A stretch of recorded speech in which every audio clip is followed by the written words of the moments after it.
Brigitte Gulfinkel, bonjour, Boker Tov. Boker Tov, Daniel. Merci d'être avec nous dans notre studio ce matin. Nous allons en parler puisque nous sommes en pleine commémoration du 75e anniversaire de la libération du camp d'extermination d'Auschwitz-Birkenau. Nous allons parler avec vous de cette libération du camp et avec le témoignage que vous allez nous livrer, qui est en fait, on va dire, l'histoire tout à fait exceptionnelle, impressionnante et émouvante, on peut le dire, de Raphaël Feigelsson. Raphaël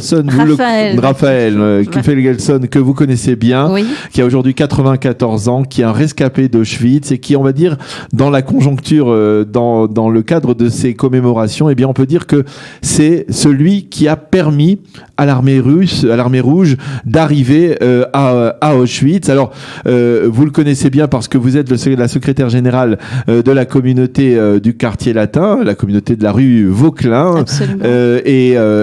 Dont il est le membre éminent. Et alors, je voudrais que vous nous racontiez cette histoire de Raphaël Feigelsson. Qui est Raphaël Feigelsson? Racontez-nous. Alors, Raphaël Feigelsson, c'est un personnage extraordinaire. Alors, je le connais depuis des années et son histoire, je l'ai entendue. Il nous l'a raconté tellement de fois. Mais on ne s'en lasse pas. On ne s'en lasse pas. Mais je vais essayer de vous la raconter en la résumant. Parce elle fourmille d'anecdotes. Alors, il est né à Paris, dans le quartier latin, ouais, justement, dans le 5e arrondissement. Son père, de mémoire, avait un magasin de machines à coudre dans le 5e arrondissement. Et il raconte que, à cette époque-là, ce quartier était un quartier juif. Il y avait une boucherie rue Pestalozzi. Vous voyez, c'est derrière la rue Mouffetard. Il y avait un cheder, il y avait une boulangerie cachère. Il y avait des juifs chassidiques qui... Dans la rue Mouffetard. Dans la rue Mouffetard. Et ça même qui vendaient des marchandises. Qui colportaient des marchandises. Et ça a même été photographié par le grand photographe Adjet, qui a pris de très belles photos de ce quartier. Donc il grandit dans ce quartier et il a 14 ans en 1940. Excusez-moi. Son père est résistant. Et son père déjà distribue des tracts pour la résistance. Et lui s'engage très jeune dans la résistance. Oui.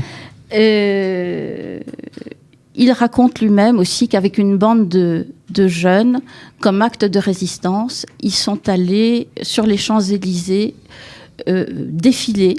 Sur les Champs-Élysées, c'était une façon de narguer l'armée, l'occupant allemand. Et donc, il a 14, 15 ans, 16 ans dans la résistance. Il est très actif dans la résistance. Il est très actif. Il va dans le sud de la France aussi. Il est, je crois, il est dans la résistance à Toulouse. Oui. Et à un moment donné, il est pris par les Allemands, capturé par les Allemands, torturé. Et il raconte d'ailleurs une anecdote... j'allais dire, entre guillemets, qui fait sourire, c'est qu'on l'a torturé et il s'est évanoui. Donc, voilà. Il se retrouve à Drancy. Et là, c'est une très, très belle histoire. Il faut que je la raconte aussi. C'est une incidente. Il rencontre celle qui allait devenir sa femme, qui, elle, est résistante, mais avec de faux papiers, qui s'appelle Yvette. Elle s'appelle en réalité Eva, mais elle se fait appeler Yvette Tessandier. Et sa future femme ne sera pas déportée, mais lui sera déporté de Drancy à Auschwitz. Et ils se retrouveront, après la guerre, dans un café. Ils se marieront alors on est en juin 1944. C'est à cette époque qu'il est déporté dans un des convois. Il est déporté dans le convoi 77 en 1944. De Drancy à Auschwitz. Et comme il était dans la résistance, il était dans des réseaux communistes. Quand il arrive à Auschwitz, il est affecté à la désinfection. Et d'une certaine manière, c'est un poste qui va le sauver. C'est un poste qui permet d'être au chaud, de rester dans un réseau. Il est dans le réseau... proche des déportés communistes. Absolument. Donc, ils ont tout un tas de code de vie. De code de vie et d'entraide surtout. Il raconte souvent que tout l'été 44, il a vu arriver tous les convois de juifs hongrois, puisque c'est à ce moment-là qu'il y a eu les grandes déportations des juifs hongrois. Plus de 400 000 juifs hongrois qui sont arrivés, qui sont partis en fumée dans les cheminées du camp. Quand il raconte ça peut paraître stupéfiant, mais on est 6 mois avant la libération d'Auschwitz. Absolument. Je crois l'histoire nous rappelle qu'effectivement que les Alliés survolaient Auschwitz, l'armée rouge était presque aux portes d'Auschwitz et les déportations de ce judaïsme de Hongrie continuaient sans cesse. Il y a 500 000 juifs qui ont été déportés pendant cette période, tout l'été de 1944. Absolument. Et on arrive donc à la fin de l'année. Les Allemands sentent... Fin de l'année 44. 44, oui, bien sûr. Les Allemands sentent que... C'est la fin. C'est la fin, que les choses vont tourner. Et en janvier, comme vous savez, ils décident... La marche de la mort. La marche de la mort, c'est-à-dire de vider purement et simplement le camp d'Auschwitz et d'entreprendre la destruction aussi de toute l'infrastructure de ce camp. Pour une raison... peut-être lié à sa proximité avec les déportés communistes. Peut-être lié à oui. Il refuse de faire la marche de la mort. Il reste dans le camp. Et à un moment donné, vous savez, le camp n'est presque plus gardé parce que les SS, voilà, ils surveillent la marche de la mort. Et puis il y a une baisse de vigilance. Il parvient à s'échapper. On est au mois de janvier, dans la neige, et il parvient à traverser les lignes de combat entre les Allemands et les Russes. Ça canarde de partout. Et il fait plusieurs dizaines de kilomètres à pied. Il a à peine 18 ans, là. Hein. Voilà, il a pas tout à fait... Oui, il a 18 ans et demi, quelque chose comme ça. Et chose extraordinaire, il tombe sur un escadron, un régiment russe. De l'armée rouge. De l'armée rouge.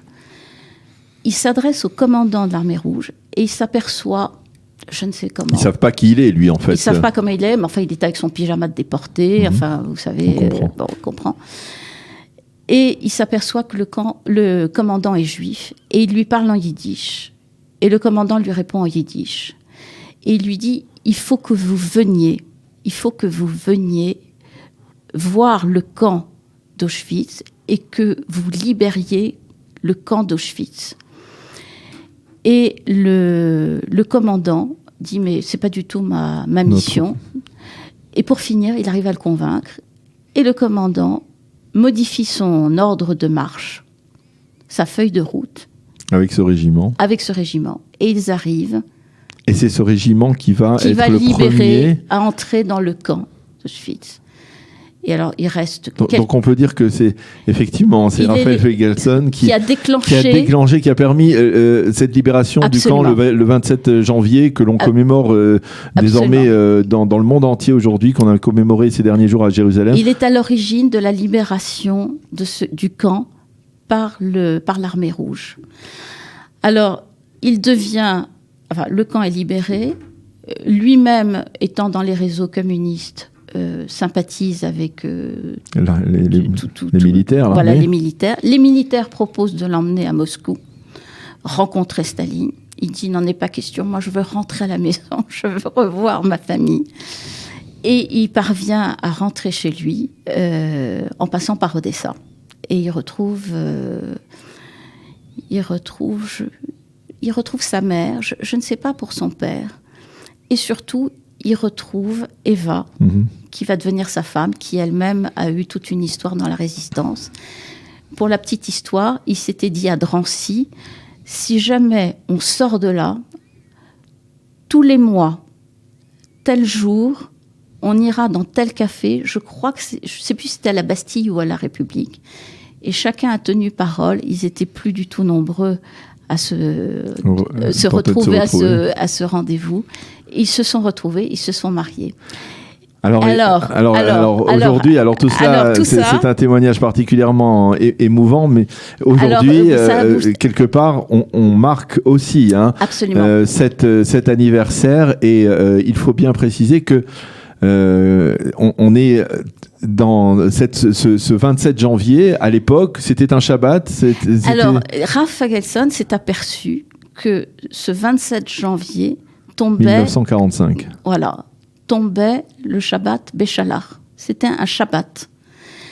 Et comme il habitait à côté de la synagogue du quartier latin, de la rue Vauquelin, il nous a convaincus de faire un grand kidouche, une grande séouda, pour commémorer la délivrance du camp d'Auschwitz.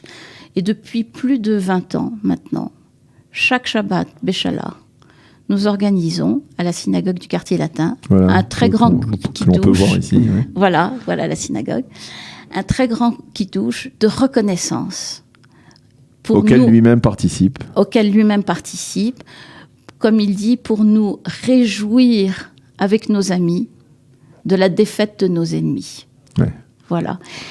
Et pendant des années, on l'a entendu, maintenant il est âgé, très âgé, raconter cette histoire avec une foultitude de détails, comme je vous l'ai dit tout à l'heure. C'est un personnage emblématique de notre synagogue, de la communauté française, des anciens résistants et déportés d'Auschwitz. C'est un homme qui a eu aussi une plume exceptionnelle, qui a écrit, qui a raconté tout ça. Il a été pendant très longtemps, il écrivait des articles dans Unser Wort, qui était le journal yiddish, et écrit des poèmes. C'est un conteur merveilleux. Voilà. Et on peut dire que pour la postérité, il restera le juif qui a permis à l'armée rouge de venir libérer le 27 janvier 1945 le camp d'Auschwitz. Absolument. Et moi, je peux vous dire que j'ai eu le privilège de voir son costume de déporté. Ouais. C'est très, très impressionnant. Et puis, il y avait son épouse aussi, Eva, de mémoire bénite, qui était une femme absolument extraordinaire, qui racontait, elle aussi, comment elle avait résisté à Brunner au camp de Drancy. Parce que vous savez que Brunner était d'une férocité abominable, et elle-même a été questionnée par Brunner. Donc, tous les deux, c'était un couple merveilleux. Couple à la fois de témoins et d'acteurs, on va dire, de cette histoire. Eva nous a quittés il y a plus de 20 ans maintenant, et Raphaël est toujours là. Bien. Et voilà. Eh bien, à l'occasion de ces commémorations, on ne peut que lui souhaiter une longue vie à Admir Vesri, mais bien entendu qu'il ait la possibilité de transmettre toujours ce message et cette part d'histoire à laquelle il a participé. Merci beaucoup, Brigitte. Et j'espère avoir été le plus fidèle possible. Voilà, j'en suis sûr. Merci beaucoup, Brigitte Grünffinkel, de nous avoir fait partager ce témoignage de Raphaël Fagelson, l'homme qui a permis à l'armée rouge de libérer le 27 janvier 1945 le camp d'Auschwitz. Shalom. Merci Daniel.